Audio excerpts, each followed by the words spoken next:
ఇక్కడ స్టూడెంట్స్ అంతా ఉన్నారు. ఈరోజు ఇక్కడ ఉండే స్టూడెంట్స్ మీరు ఒక్కసారి గుర్తుపెట్టుకోవాలి.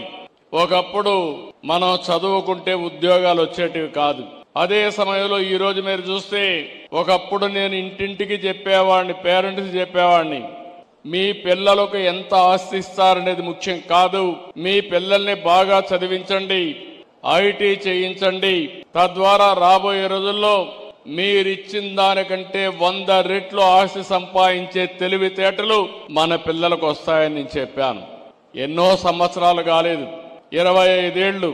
ఈ రోజు ప్రపంచంలో మీరు ఎక్కడికైనా వెళ్ళండి, ఏ దేశానికి పోయినా అక్కడ తెలుగువాడు ఉంటాడు.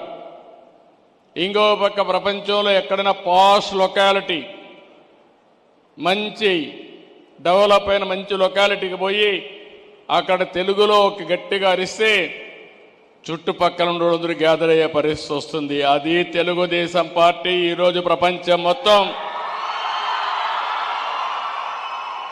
తెలుగు వారి యొక్క శక్తిని, సామర్థ్యాన్ని నిరూపించాం.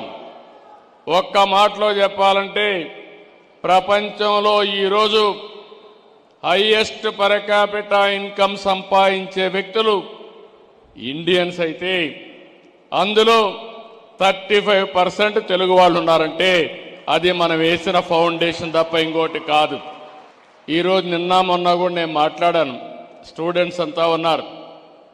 మీరు ఒకటి గుర్తుపెట్టుకోవాలి, కొంతమంది మాట్లాడుతున్నారు ఏ వస్తే ఉద్యోగాలు పోతాయి కాబట్టి చదువు కూడా మానేసి ఇంట్లో కూర్చుందామని. అది సొల్యూషన్ కాదు.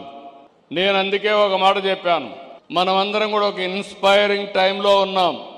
ఇక్కడుండే స్టూడెంట్స్కి మీకు అందరికీ విజ్ఞప్తి చేస్తున్నా, ఈరోజు మీరందరూ గుర్తుంటే ఆలోచిస్తే ప్రభుత్వం అంతా కూడా ఏ విధంగా నేను ఆలోచిస్తున్నానని ఒక విషయం చెప్తున్నాను మీకు.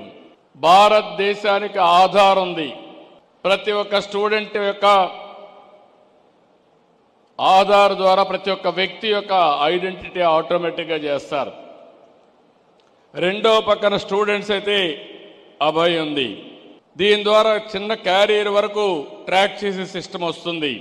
మూడోది ఫ్యామిలీ అంతా కూడా ఒకటిగా మనం ఐటీలో గంచేయగలిగితే ఫ్యామిలీ యాజ్ యూనిట్ ఐడెంటిఫై చేస్తాం. ఇది అయిన తర్వాత మీరు ఒకసారి చూస్తే ప్రతి ఒక్క ఇంట్లో ఉండే వాళ్ళు ఆ ఇల్లు కూడా జియో ట్యాగింగ్ చేస్తున్నాం.